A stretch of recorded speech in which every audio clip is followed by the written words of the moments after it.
This is a quote. "I lost consciousness in the blast. When I woke up, I was in a hospital in Israel." This was a testimony of a young child injured in Syria's bloody ongoing civil war, 2-year ongoing civil war. We're joined by British journalist and political analyst Ina Lazareva. Good morning to you. Good morning. Now, you reported these stories. Tell us about this little girl and where did you meet her? Well, I met actually 3 little Syrian girls, and I met them at the Nahariya hospital in northern Israel. It's a hospital located about 6 miles from the Syrian border. Nice. And they were lying there side by side in a children's emergency pediatric ward, and all 3 with very grave injuries. The doctors were very keen for people not to report the exact injuries so that they couldn't be identified when they did go back to Syria. But I was actually warned before going into the ward, don't be too shocked, don't appear to be too shocked. But it was how bad were their injuries? Very bad, and there were multiple trauma, injuries internally and also externally quite visibly. How shrapnel old were damage. Those girls? There were 3 girls. One was 3 years old, just 3 years old. She was brought in by herself. I understand later one of her parents joined her, but initially she was very scared and alone. And then the other girl was 12 and the other one was 13. Now, Israel, Syria, enemy countries. Okay, Syria's going through this turmoil. It's wonderful that the Nahariya hospital is helping them. My question is, how do they even get there? Well, this is the big question. There's the IDF obviously helps, but the extent the IDF being the Israeli Defense Forces, yes. How can they help? Because it's so dangerous to even seem to be involved. Yes. Well, what we do know is that there is a field hospital on the Israeli-Syrian border where the most urgent cases are treated straight away. How they're transferred, this is shrouded in mystery. No one talks about it. No one really wants to discuss this. But from what I understand from talking to people in Syria, as well as in Israel, is that it is well known within Syria that the most extreme cases of patients, yes, they can actually be transferred. Now, over. I want to talk about these 3 girls because I think we, around the world, we tend to forget that in Syria, it's going on for 2 years. People mostly affected by it, killed by it, are the civilians. Yes, and you said exactly. one was 3 years old? Just 3 years old. And what we don't talk about often enough is actually the amount of children that have been injured. Exactly. Now, what was the story of these girls? Well, again, that one of the girls was walking to the supermarket with her brothers, and all she remembers is hearing a big blast flying up high in the air and then waking up and finding herself in Israel.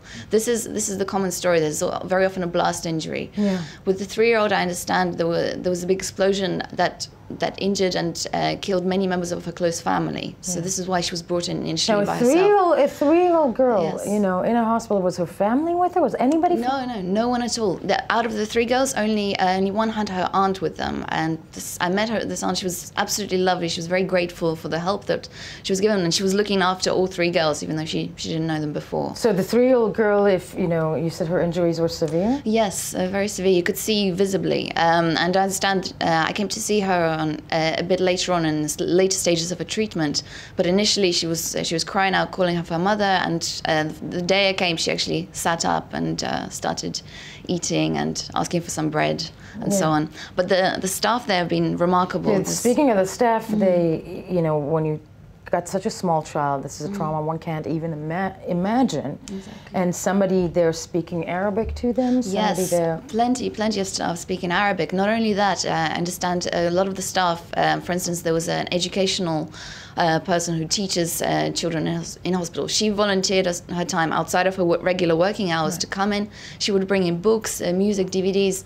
I understand with the little girl, she brought in some Arabic music, and the little girl actually started moving her body in response because she recognized the song that she was playing. Does a child like that, who obviously has been suffering, lives in a war zone, but wakes up in a place completely different, do they realize where they are? The little girl, no. The 12 and the 13-year-old realized, and they were terrified, very, very scared. With one of the girls, you could really see it. She was pale from all her injuries and the operations she had, but also very, very tense. The other girl I saw has been there for a longer amount of time, and she was already interacting with the doctors, and the doctor would say something to her in Hebrew, she would reply Beseda in Hebrew. She already understands it. Yeah, but one of the things that the doctors emphasize is what's the hardest thing to overcome, as well as the injuries, is the anxiety that children feel, because some of them have been brought up to think that Israel is this big monster across the border, and suddenly you have doctors no, treating you. You're blown up, and then yeah. you wake up at the big monster across the border. Yeah. No, I mean it's a wonderful thing that